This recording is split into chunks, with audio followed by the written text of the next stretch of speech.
જય માતાજી બધાને, જય શ્રી કૃષ્ણ। સ્વાગત છે તમારું મારી ચેનલમાં।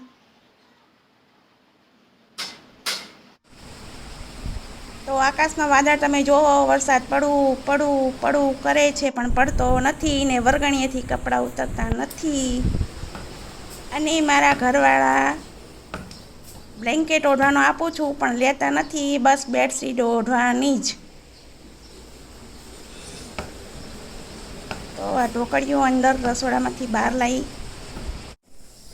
અને આકાશ તો તમે જુઓ, આપણને એમ થાય કે હમણાં તૂટી પડશે પણ ના। અને આજે તો રસોડું સમૂહ કરવાનું છે,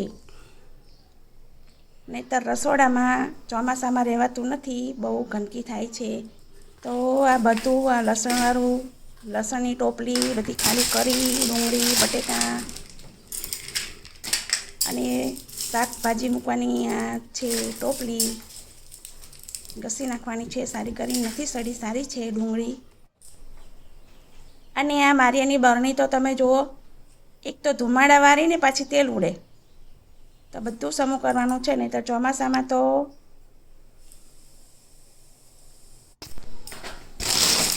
કડા ટીપા પડે। તો લસણ આપણે આમાં ભરી દીધું અને ડુંગળી બટેકાને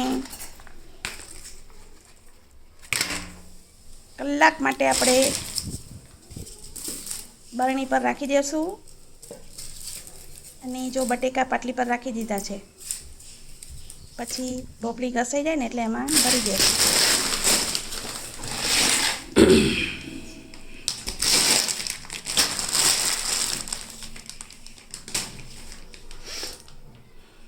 તો બધું ખાલી કરી નાખ્યું છે અને હવે દૂધ ગરમ કરી નાખું અને આ બાજુ મૂકી દઉં ચા। ચાનો નશો ચડાવીને પછી કામ કરવાનું છે, ચાયકા નશા ભારી। તો ચાલો ફેમિલી, તમે બધા પણ ચા પીવા। કચ્છી ઘૂંટડો।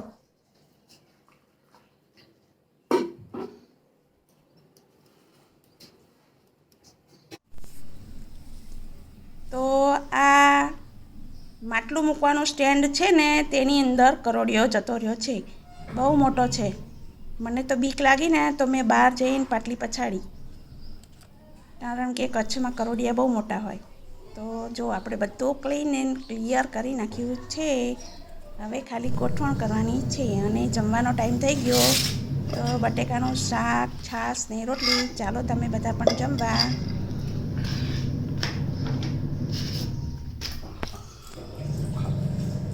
અમારે તો અહીંયા ટેપના શોખીન બહુ, જો અવાજ કેટલો આવે છે।